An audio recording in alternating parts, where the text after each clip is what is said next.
Baik, saya buka dengan Panjalimat. Om Swastiastu, Salam Harmoni. Baik, terima kasih atas kesempatannya. Di sini kami akan mempresentasikan terkait UAS Data Mining, yang dimana pada UAS Data Mining ini kami memilih dua. Yang pertama itu adalah Decision Tree, dan yang kedua itu adalah Clustering. Nah, untuk Decision Tree,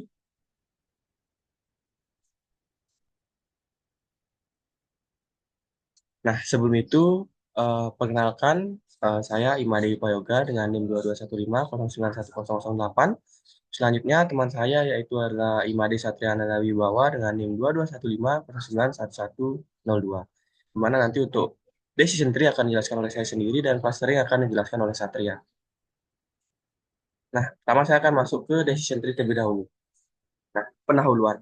Ini mana terkait studi kasus dari decision tree ini, saya mengambil judul yaitu prediksi resiko kredit menggunakan decision tree. Ini mana ada sebuah bank ingin meminimalkan resiko kredit macet dengan memprediksi kemungkinan seorang pemohon kredit gagal melunasi pinjaman berdasarkan data historis. Di mana data mining ini membantu dalam mengidentifikasi pola-pola penting yang dapat digunakan untuk mengambil keputusan terkait penerimaan atau penolakan aplikasi kredit seperti itu. Nah, terkait dataset, saya mengambil dari saran dari rekomendasi Ibu yaitu di UCI, di mana terkait dataset itu adalah Statlog Jerman Credit Data. Jadi ini ada kredit data dari negara Jerman seperti itu. Nah, untuk itu ada tabelnya, yang dimana untuk tabel di sana ada beberapa field, yang dimana itu ada variable name, role, tipe, demographic, description, united, dan missing value.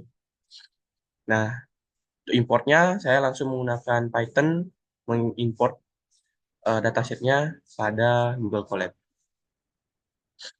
Di mana tujuan dari penggunaan dataset ini dalam decision tree yaitu mengklasifikasikan pemohon kredit menjadi dua kategori, yang dimana menjadi resiko tinggi dan juga resiko rendah, high risk dan juga low risk. Dan yang kedua itulah memberikan wawasan terkait faktor utama yang memengaruhi keputusan dalam kredit seperti itu. Nah, saya lanjut ke Google Colab terlebih dahulu secara langsung.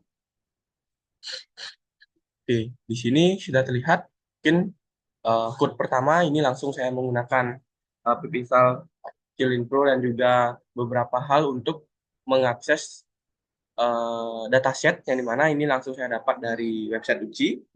Oke, saya langsung ke pertama, yang dimana saya langsung mengimport terkait library tambahan. Yang dimana untuk library tambahan di sini saya mengimport ada sekitar 2, 3, 4, 5, 6. Di mana itu ada 6 library tambahan. Di mana dari yang pertama itu adalah import Pandas SPD.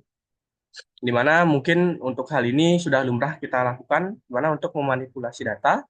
Nah, untuk yang selanjutnya adalah yang kedua itu untuk membagi data menjadi set pelatih dan juga pengujian, train test split. Untuk selanjutnya itu adalah untuk membangun model dari decision tree dan juga untuk memvisualisasikan dari decision tree dan juga terkait akurasi skor dari decision tree yang sudah dilaksanakan itu. Nah, yang selanjutnya adalah menargetkan Y menjadi array, dan juga di sini ada merubah target untuk mengkonversi, yang dimana untuk nilai 1 sampai 0 itu adalah high risk dan 2 ke 1 itu adalah low risk seperti itu. Nah, yang selanjutnya pada code yang ini yaitulah mengkonversi semua kolom kategori menjadi numerik. Yang dimana tadi sudah terlihat dari data ini masih menggunakan data yang dimana sifatnya belum numerik seperti itu, karena di tree harus diperlukan numerik. Jadi di sini kita merubah konversi semua data menjadi numerik, yang dimana di sini digunakan untuk setiap kode ini mengubah X, mengkonversinya menjadi objek terlebih dahulu. Nah, jika emang dia akan dilakukan perulangan, yang mana jika hal tersebut adalah objek, maka akan dirubah menjadi numerik, yang dimana di sini xlogs itu menandakan karena kita menggunakan dataset secara import melalui Python, jadi di sini digunakan untuk xlog ini untuk mendefinisikan bahwasannya itu adalah lokasi atau dokumen yang benar untuk diganti semua objeknya menjadi numerik seperti itu. Setelah itu saya akan menampilkan X head-nya, dimana tadi sudah dirubah menjadi X, if X, seperti itu, X log, maka X head, maka akan tampil dari semua atribut yang sudah dikonversi menjadi numerik untuk keperluan nanti di uh, decision tree, seperti itu. Nah, untuk ini, kita akan membagi data menjadi data latih dan juga menjadi data uji. Dimana ini sudah sering kita lakukan pada proses job sheet untuk melatih data uji dan juga data latih, di mana di sini mungkin terkait test size-nya 0,3 dan random set-nya saya mengambil satu saja. Nah, ini saya mengambil contoh dari job sheet 3 di decision tree sebelumnya. Nah, di sini saya membangun model dari decision tree tersebut. Nah, di mana untuk membangun model dari decision tree ini, saya menetapkan beberapa hal. Yang pertama untuk kriterianya saya menggunakan entropi sama seperti contoh di job sheet 3. Dan yang pertama mungkin saya membangun dua decision tree. Yang decision tree pertama itu mark depth-nya itu adalah 3. Di sini sudah terlihat untuk decision tree classifier dan selanjutnya untuk ke prediksi data uji.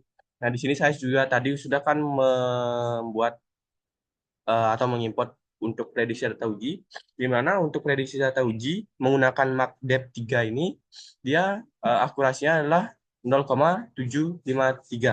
Jadi ini sudah termasuk bagus, sama seperti Jobset 3 sebelumnya, untuk akurasi dari decision tree yang sudah kita gunakan. Nah, di sini sudah terlihat saya menggunakan beberapa code untuk memfigur atau dari memunculkan tabel decision tree-nya seperti itu. Oke, mungkin ini masih ada kendala dari Google Colab ya. Oke, sudah kembali tadi terkait pemastian dari Google Colab. Dimana mungkin saya lanjut menjelaskan di code ini. Dimana ini untuk membuat class name, yang mana untuk class name-nya ini saya berubah menjadi high risk dan juga low risk. Lalu untuk titelnya yaitu Decision Tree for Credit Risk Prediction. Nah, di sini sudah terlihat bahwasannya ada beberapa atribut, yang dimana ini ada entropi yang sudah saya jelaskan, berapa sampelnya, value-nya, dan juga kelasnya. Nah, mungkin untuk rata-rata dari seluruh data yang ada, itu semuanya high risk. Jadi menggunakan sampel sebanyak 700, itu high risk, di mana mungkin hal ini akan kita turunkan kembali ke atribut, yang mana atribut 1 kurang dari sama dengan 1,5, true dan false, nanti akan masuk ke bawah seperti itu. Nah, di sini mungkin saya masuk ke bawah terlebih dahulu, di mana di sini ke false. Untuk ke false itu dia ke atribut 14, dia masih high risk, akan tetapi untuk high risk ini bisa dibilang dari ke 700 data sampel, ini yang lumayan tinggi, oleh karena itu untuk warnanya cukup berbeda dan cukup gelap, seperti itu. Nah, di sini untuk kelasnya itu masih high risk, dan untuk entropinya itu adalah 0,92. 0,592 seperti itu. Dengan jumlah sampel 322, dan jika true itu masuk ke atribut 2, di mana di sini atributnya atau entropinya kembali naik. Jadi jika kembali naik maka akan semakin bagus. Di sini ada 09,91 dengan jumlah sampel 378. Di sini bisa dibilang masih high risk karena masih di 370 data sampel. Saya akan lanjut menjelaskan di true terlebih dahulu mungkin untuk mencari low risk-nya. Di sini akan dibagi kembali. Di sini ada 209 data ke atribut 3 dan ada 169 data ke atribut 6. Yang dimana di sini untuk jumlah entropinya itu adalah 0,925. Dan juga di sini ada entropinya adalah 0,986. Nah, di sini bisa dilihat untuk sampelnya ini 169 dan sampelnya 209. Di sini sudah mulai kembali low risk dan di sini masih high risk. Kenapa demikian? Di sini kita kesusahan untuk mencari low risk. Kenapa? Karena pada atribut pertama saja dengan 700 sampel itu sudah masuk high risk seperti itu. Jadi sampel lumayan banyak ke resiko tinggi untuk menunggak kredit seperti itu. Nah, di sini lanjut ke entropi ke bawah. Di sini ada karena di sini saya mengatur depth-nya itu adalah 3. Ini low risk dan juga high risk. Low risk untuk ke atribut 3 dan juga high risk. Dan untuk yang ke kanan bisa dibilang semuanya high risk. Kenapa? Karena di sini untuk atribut 14 sudah lumayan high risk. Terus di sini ke atribut 3 high risk ada 266 data atau sampel. Sini 162 dan 104. Jadi bisa dibilang 164 ini 104 ini sudah sangat high risk dan juga sampelnya 9 ini sudah entropi 000 sudah sangat high risk juga. Seperti itu. Nah, mungkin saya lanjut tadi itu saya menggunakan mark depth-nya itu adalah 3. Selanjutnya saya menggunakan mark depth 4 yang dimana di sini untuk akurasinya itu menjadi 74,66. Mungkin hanya berbeda sekitar 1%. Dan untuk ini bisa dibilang uh, sudah menemukan lebih banyak low risk-nya.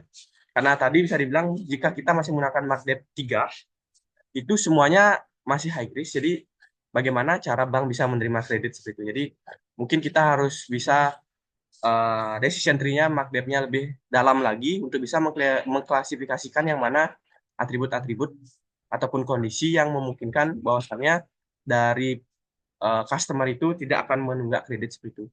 Nah, di sini mungkin sama rata ya di true ataupun false.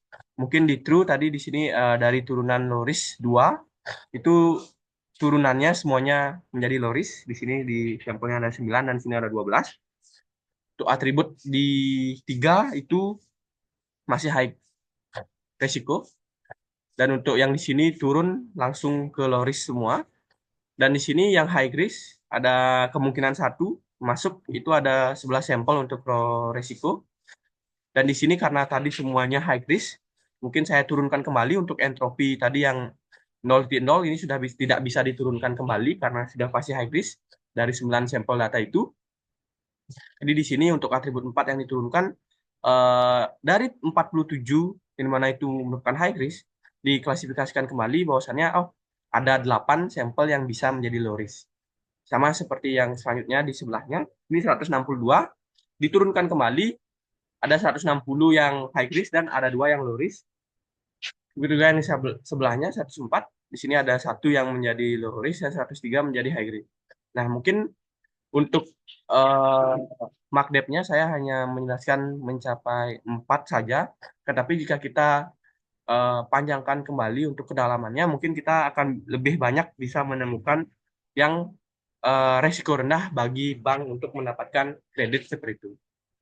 Nah, mungkin terkait kesimpulan yang bisa saya sampaikan mengenai decision tree ini, yang dimana ini merupakan fungsi yang membantu bank untuk mencari tahu beberapa atribut yang bisa digunakan agar bisa mengklasifikasikan customer ataupun pelanggan agar bisa mengetahui yang mana memiliki resiko tinggi dan resiko tinggi dan resiko rendah untuk mencapai kredit seperti itu. Nah, mungkin sekian dari saya lanjutkan ke Satria.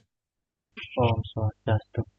Baik, perkenalkan nama saya Iman Ditya Ananda Bawa dengan NIM 2215 Pada kesempatan kali ini saya akan membagikan sebuah metode deskriptif yaitu clustering. Nah, di sini saya akan menggunakan sebuah data di mana tentang ke ketidakadilan saat bekerja. Di sini saya akan mengumpulkan karyawan berdasarkan tingkat atensi menggunakan clustering, di mana mengumpulkan karyawan ke dalam beberapa kategori berdasarkan karakteristik tertentu sehingga dapat membantu dalam analisis lanjut di memahami pola absensi atau mengidentifikasi faktor yang mempengaruhi absen. Menggunakan dataset saya pakai, yaitu absenteeism at work. Bukakan tabelnya, dan ini importnya. Nah, tujuan dari data ini dengan mengetahui pola dan kelompok absensi, perusahaan dapat mengalokasikan sumber daya di transportasi dan lainnya. Next, oke. Baik, ini merupakan kode yang saya sudah buat.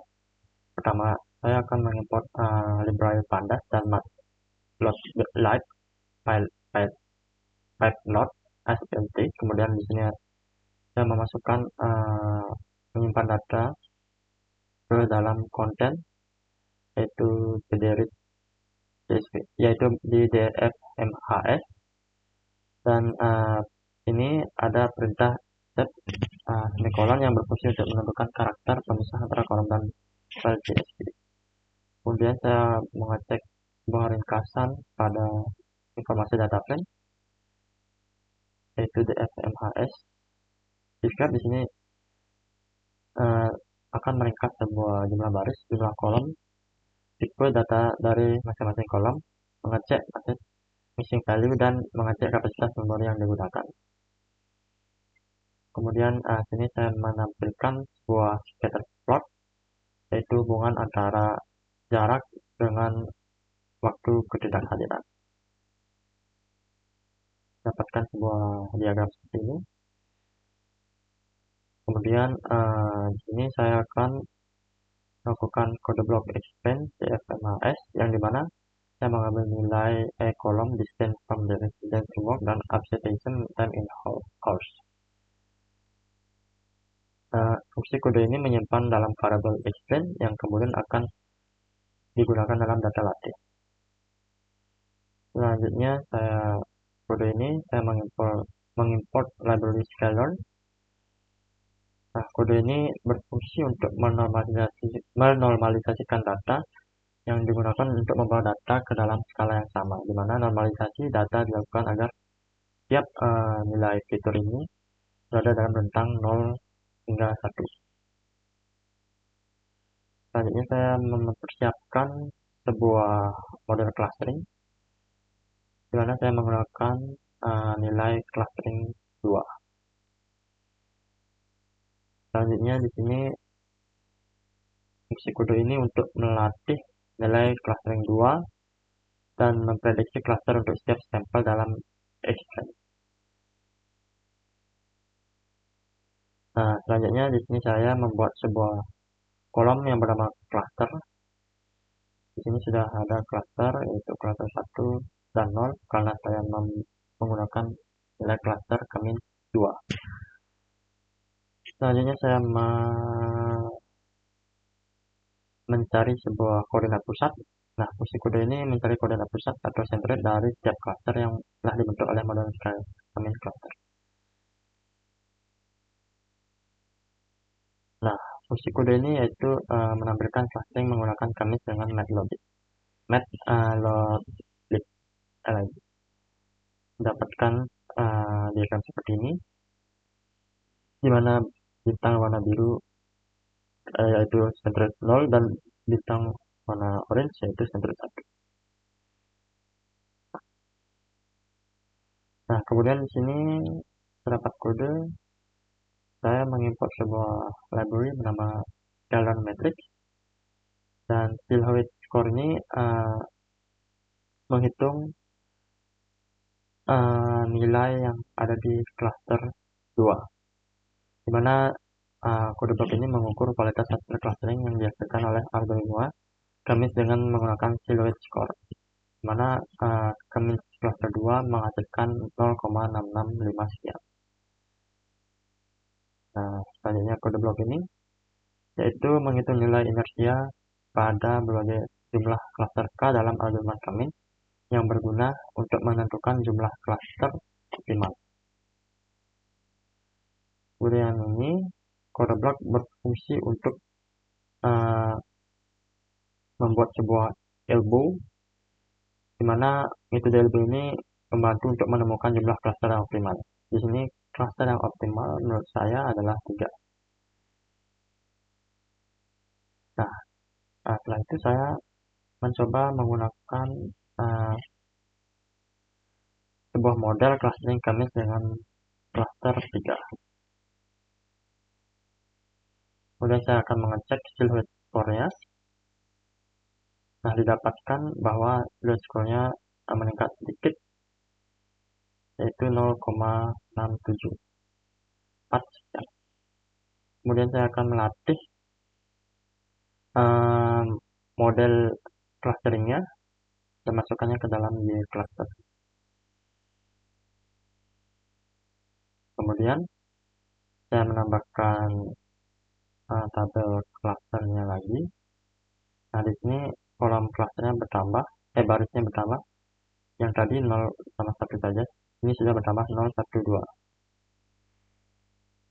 Ini saya lakukan pengecekan ke nilai sentriknya lagi. Dan saya juga melakukan pengecekan di diagram matplotlib-nya, di mana sini bertambah bintangnya, centroid 0 yaitu hijau, centroid 1 orange, dan centroid 0 biru, centroid 2 hijau. Nah,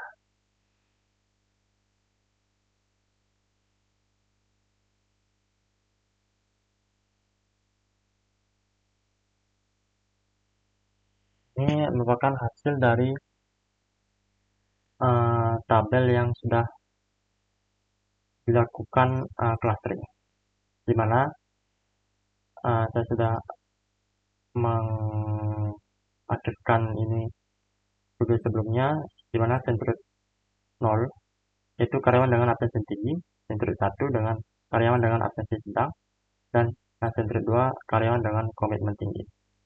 Nah, jadi karyawan dengan absensi tinggi, di mana waktu ketidakhadirannya yaitu 4 jam, dan walk distance atau jarak dari rumah ke tempat kerja yaitu 36 meter, maka dikelompokkan ke dalam karyawan dengan absensi tinggi. Kemudian